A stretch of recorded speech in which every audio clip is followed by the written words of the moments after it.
Avant de t'associer, fais attention à ces 7 red flags. Une seule erreur peut te coûter des années. Le premier red flag, le beau parleur. Il parle beaucoup, il vend du rêve, mais dans les faits, rien n'avance.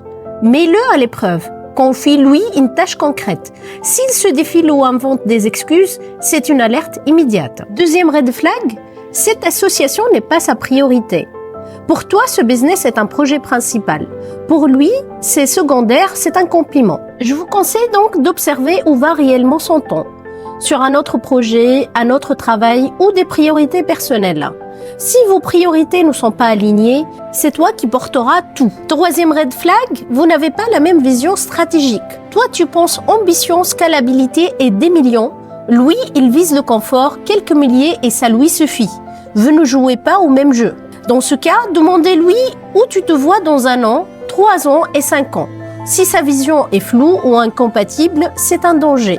Sans vision commune, le projet finit par exploser. Quatrième red flag, les rôles ne sont pas clairs.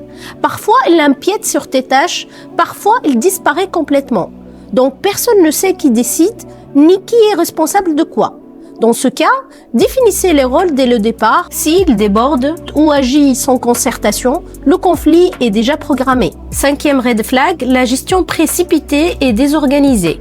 Il veut aller vite, sans méthode et sans structure. Dans ce cas, confie-lui une tâche qui demande de la projection. S'il ne planifie rien et ne communique pas clairement, c'est un mauvais signal. Sixième red flag, des valeurs humaines incompatibles. Ces valeurs sont trop éloignées des tiennes. Sur le long terme, ce n'est pas un détail, c'est un point de rupture. Dans ce cas, pose-lui des questions concrètes sur le respect des engagements contractuels, sur la transparence comptable et administrative ou sur la qualité du travail rendu. Si ces choix sont à l'opposé des tiens, fuis. Septième red flag, caractère toxique. Ego surdimensionné, tension permanente, conflit inutile. Pour détecter ce tempérament, il faut mettre la personne sous tension et le provoquer légèrement. S'il explose maintenant, imagine quand le business ira mal. En business, il vaut mieux être seul que mal accompagné.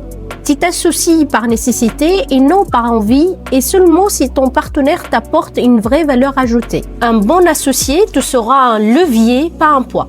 Et surtout, aie confiance en toi car tu peux avancer seul et aller plus loin que tu ne le crois.